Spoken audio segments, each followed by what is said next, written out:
Hi everyone, my name is Cindy. I own a small business called Little Corgo where I do corgi inspired stationery and lifestyle goods ranging from stickers, enamel pins, washi tapes to apparel such as, just plugging myself the first couple seconds, such as crew necks. So I always knew that I wanted to do YouTube, but the thought of just starting up my YouTube is very daunting, so I've been putting it off for a very long time. I do have a large event coming up this weekend, and I thought this would be the perfect opportunity to bring you guys along with me to see the behind the scenes and the process of going through a con. So fun fact, this is going to be my first anime convention, but also my first out of town convention. So I have no idea what I'm doing. I don't know if I'm underpacking, if I'm overpacking, but I'm very nervous. So yeah, I thought I'd bring you guys along to my first major convention. At the end of this video, I do want to share my personal experiences going to this convention. So I will actually be going into numbers. So this means the income I made at the convention, the expenses I incurred to go to this convention, and so on and so forth. I just want to be transparent with my business, and maybe someone out there wants to use it as reference. I don't know. But yeah, I think this is a huge milestone for my business, and I thought this would be, the perfect first video. So today is Tuesday, July 11th, and I fly out Thursday morning to Winnipeg since I will be attending Ai-Kon Winnipeg, which is a 3-day anime convention. So that means I have all day today and tomorrow to finish prep and packing. And to be honest, I'm extremely behind. I don't know why I always do this to myself every time I have an in-person event. But yeah, I'm very nervous and I'm not really sure what to expect. But as of right now, I'm currently just prepping tote bags. So as you can see in the background, I kind of have a ton of tote bags. So I'm just kind of going through them and making sure that there's no loose threads and that the zippers are working and that the print is top-notch quality. And then probably today I will be making crew necks since I do heat press these at home. There's still a lot of prep I need to do. I need to pack. So I'm planning to bring 4 checked luggages, 2 carry-ons, and 2 backpacks. My partner, who I will be calling Mr. Little Corgo, will be coming with me, so thank God for him. I don't know if I'm packing too much or I'm packing too little, but I'm just gonna do 4 and just go with it and see how it goes.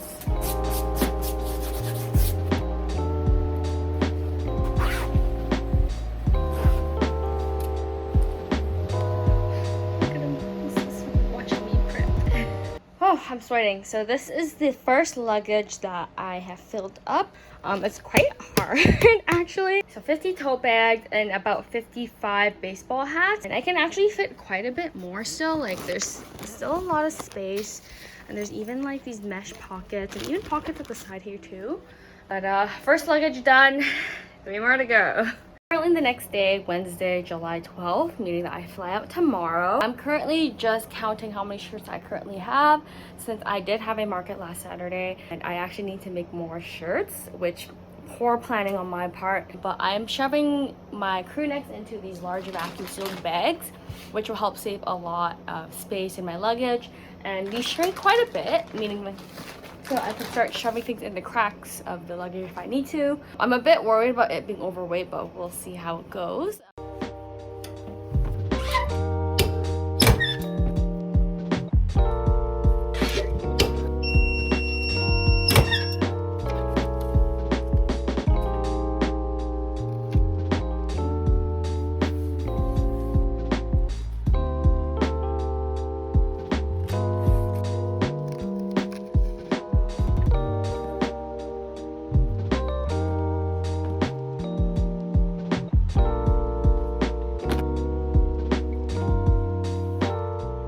So I went ahead and vacuum sealed the first bag of crew necks. There's about 20 crew necks in this one bag. And the reason why I vacuum seal them is because, just like, look at how large that is. I can't even close it if I don't vacuum seal, right? Well, this one is pretty flush. Also, the nice thing about vacuum sealing your product is that there's a lot of space still, which means I can probably shove in stickers and small items like enamel pins and whatnot. I don't know how much this luggage is gonna weigh because I don't have my scale yet. It's supposed to come sometime today. Air Canada's checked luggage limit is 50 pounds, which is like 24 kilos, 22 kilos or whatever. Either way though, I'm prepared to pay the overweight because it is apparel and it is chunky. And it's kind of inevitable since apparel is so chunky and heavy. So I'm pretty much prepared to pay the overweight for luggage. So how these vacuum seal bags work is basically it's a giant Ziploc bag. This is where you would zip it up and then you put your items in, you zip it up. There's a cap here for you to suck out the air. I bought a 10-pack of this size, the large check luggage size, on Amazon for like 40 Canadian, and it comes with a hand pump, but you can also use like any handheld vacuum and also suck out the air. But personally for me, I just like using this, and also I have a dog and my vacuum is full of fur, so I just don't want that fur to be around here. Let's go ahead and pump it up. So this is the before, and this is after vacuum sealing the bag. It's really hard to tell on camera how much smaller it got, but I guess if you look at it from this POV, it got a lot more flat, and as you can see, there's still, again, that bottom space for small items. Before you saw that I couldn't really close this, but now that I close it, it's quite flush and flat, meaning that when I close this up, I won't really struggle at all. Hi, buddy. Oh, hello, Mira. She's like, I'll take it. After a long day, I'm finally done packing. Now I gotta go pack for myself.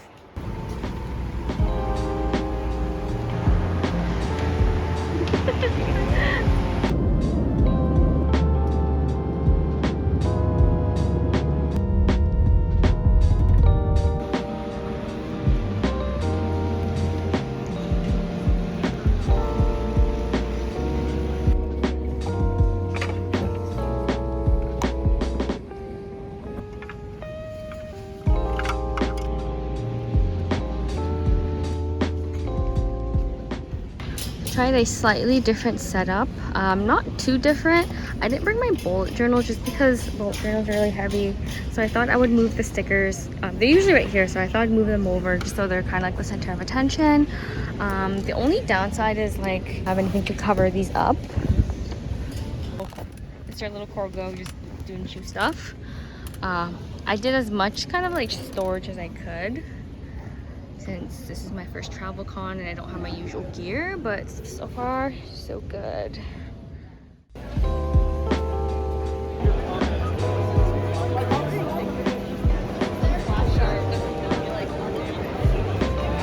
Okay, I'm just taking a quick break while Mr. Little Corgo runs the booth. It's 5:15 and it started to pick up. It's still Friday, so people are just starting to come in. Honestly, I think the first couple hours I was having a lot of imposter syndrome. No one was really stopping by my booth or even stopping by to like even look. But things are picking up and people are actually coming by now, so I feel good. Excited for the rest of the weekend. Okay. Hello. Okay. We're back for day 2 of Ai-Kon Winnipeg.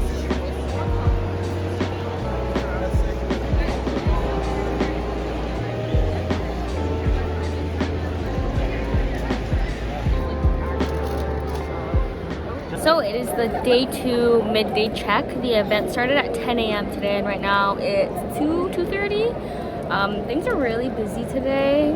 Things are starting to sell out. So for example, I brought a bunch of these phone grips, like probably 20 or so, 30, and I got 2 left over. And I have 1 pink hat left, and then all of these hat bags are kind of like full to the brim, but they're about halfway now. So like all these vacuum seal bags are starting to get pretty empty, which is really nice. I could close up the luggage without having to vacuum seal it. Here's more bags. And they're starting to get quite empty, which makes me super happy. These bags were like bulging, but they're starting to get quite empty. These sales are good. Alright, so the day is over. I sold out on every size except small for the gray sweatshirts. I basically sold all the larger sizes, and I have a couple small, mediums, and larges left. Oh my gosh, pink hats sold out, phone grips sold out, and I bought a bunch of those, so I'm not even sure how I sold out of those. Yeah, so this bag is full, so there's only 3 shirts in there. I did a mistake and I brought too many small shirts of the sand. I've only sold 1, but if you go to the other side, these are mediums and larges, so all the larger sizes have sold. And this is the pin situation. I only have, what is that, 4 left, and I brought 20. I brought 10 of these. I have a couple of the tricolor knives left and a handful of the spooning ones. And the tote bag sold really well. So the blacks were stacked up here, and the creams are also stacked up pretty high. They sold really well. I still have a couple left of both in this luggage, so I don't think I will sell out, but I've sold quite a bit and I'm very, very happy. And I brought about like 600 business cards that would fill up this entire box, and this is all I have left for tomorrow and whatever is left over there. I am nervous, but it is what it is. Also, I'm out of every single bag. I brought like a whole huge stack of these are basically for like all the accessories and stickers, and this is all I have left. I brought some medium-sized paper bags and I'm completely out, and I only have these large paper bags which are for apparel. So I have like no packaging. I know you guys are We're back for day 3. Sunday midday check.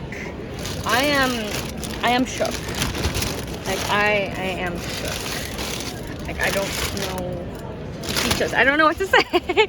Like I am shooketh. Right, we're shooketh. Oh, yeah, We're it's been shooketh. crazy. We're shooketh. Went to do my rounds and Mr. Little Cobra sold those out. Someone literally begged to buy the pink hat, so I sold it to them on discount. It's looking a little bit empty, but we're happy. We're happy.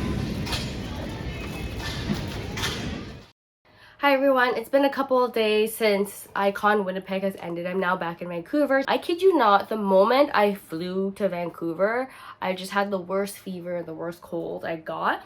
And I'm pretty sure it's just my body telling me that I need to rest, because otherwise I would have just went straight to work the moment I came back home. We landed, we picked up Oliver, and I slept from 2 p.m. all the way till 9 a.m. the next day, so that's like 19 hours, and I only got up to eat some chicken noodle soup and to go use the washroom. And Mr. Little Corgo was saying I was stiff as a rock, I barely moved on the couch. I just wanted to sit down and talk about my experiences at Ai-Kon Winnipeg, considering that it was my first larger scale event and also my first travel event. So I guess to first talk about traveling, of course, I brought Mr. Little Corgo, who is my partner, with me. He took a little bit of time off work to come with me to be more support and to just help me with the event. So God bless you. I stuffed my entire shop into 4 checked luggages, which I'm still so surprised about. So one of the luggages was basically just table accessories, so like my tablecloth. If you see my table set, I have those little cubic shelves. That's where I stuff those. I have my display items in there and just other table accessories. 2 other luggages I used for my sweatshirts, and I vacuum sealed them, so I was able to carry all of them. I fit about 40 to 50 sweatshirts in one luggage by vacuum sealing them, and they were not overweight. They were well underweight, maybe about 43 pounds, which thank God. I thought I was gonna be overweight. So I was able to stuff the cracks of the luggage with smaller items such as pins and stickers. Lastly, my last luggage was filled with tote bags and hats. I'm still in shock. I don't know how I shoved that many things into my luggage. I thought I was overpacking, but as it turns out, when I went to the event, I actually underpacked, because midday Saturday, I think I probably sold out of a lot of sizes and just a lot of hats and just a lot of things in general, and I was running really low. People came back Sunday and were really disappointed that I didn't have anything, so I'm so sorry. I really thought I was underpacking, but I clearly didn't bring enough. So I guess to talk about my experience at Winnipeg and comparing it to Vancouver local events, first thing I noticed off the bat was I noticed that Vancouver tends to buy small sizes in sweatshirts.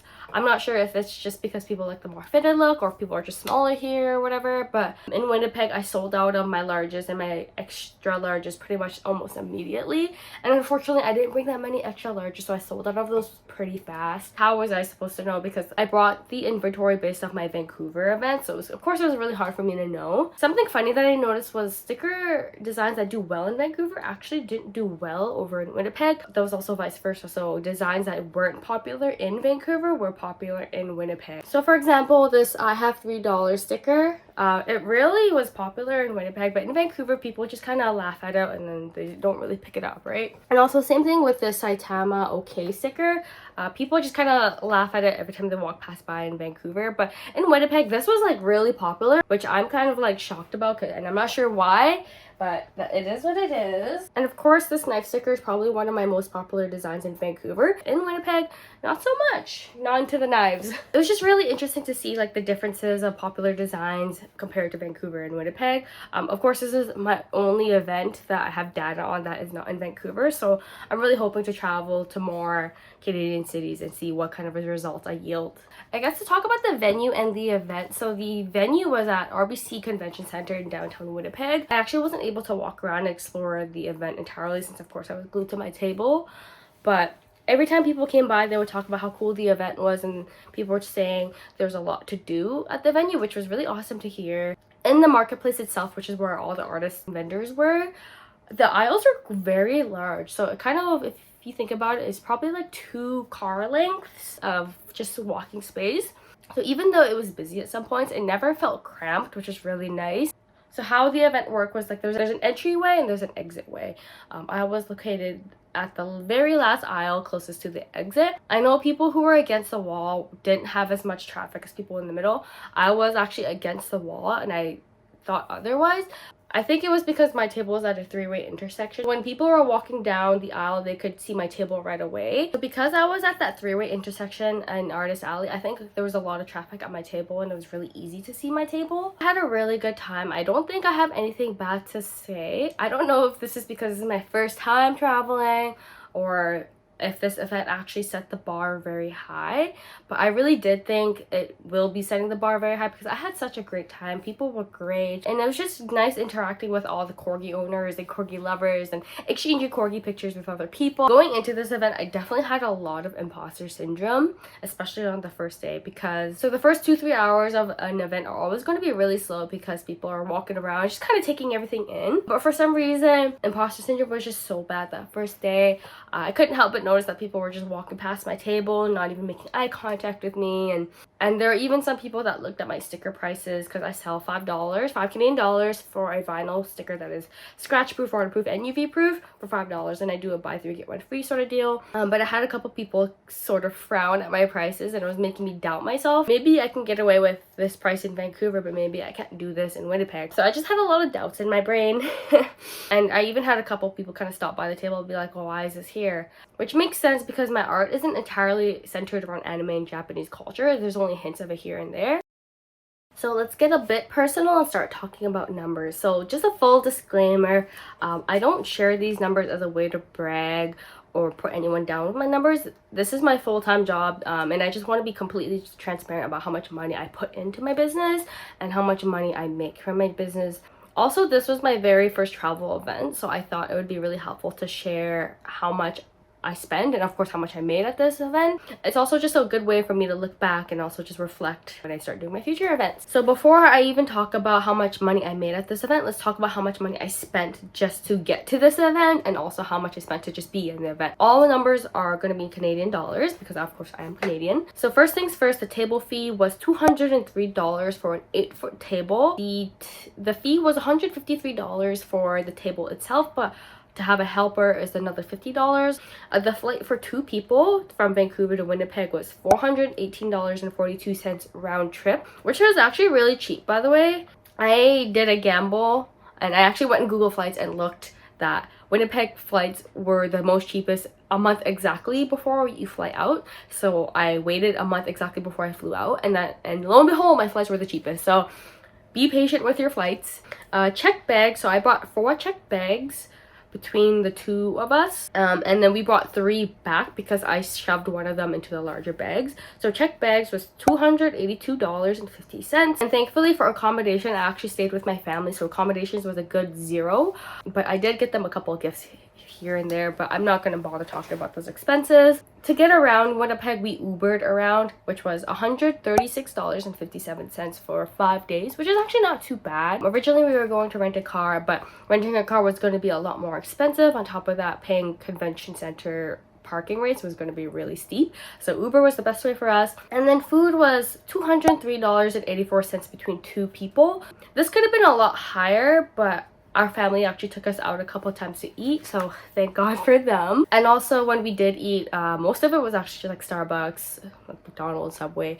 We did have a couple of nice breakfasts, but other than that, very cheap food. And another expense that most people probably don't have is dog sitting. I'm going to include this as my expenses just because I wouldn't be able to travel around if I don't have someone watching Oliver. Dog sitting was $420 for 6 nights. That makes my grand total for expenses $1,664.33. Which I think is pretty reasonable, and it definitely would have been a lot higher if I actually had to pay for accommodation, or if I rented a car, or if I brought more product. That would mean I need to bring another luggage, or I need to ship a box of product to my accommodation. So let's talk about the most exciting thing, how much money I actually made at this event. So of course this event was 3 days. So on Friday, the first day, I made $1,890.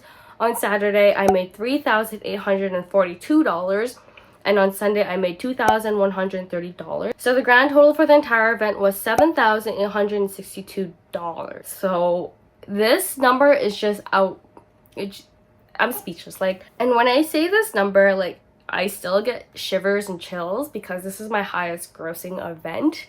Even though, of course, this was the most expensive to attend, I guess. I still can't believe that I made that much. I still can't believe that I was able to make that much, and I could have made a lot more if I brought more product because, like I said earlier, a lot of people came by on Sunday and weren't able to buy because I was sold out.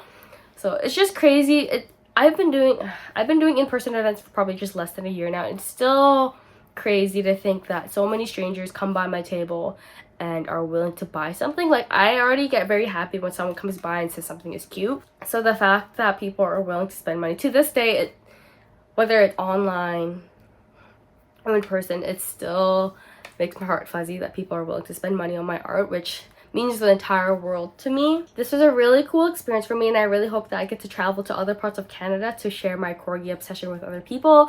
Thank you guys so much for making it to the end of this video, and just thank you so much to everyone that popped by my table, who sent me supportive messages throughout the weekend, and just whoever just showed any kind of support and love to me, even if it was regarding this event or not. I just appreciate everyone so much, and I'm really happy that I get to call this my full-time job, and I'm happy that I get to do this for a living, and it makes me just so warm and fuzzy, and I just really appreciate every single one of you. Thank you so much for tuning into my very first YouTube video. I hope you found it interesting tagging along my behind the scenes and tagging along my first experience doing my first travel event. I'm really excited to be doing more of this in the future. Again, I appreciate every single one of you, and I really appreciate the support that I've been receiving thus far. And I hope you tune into future videos. Remember to hit that subscribe button. I don't know how to do a YouTube outro, but I will catch you guys in the next video. Bye now.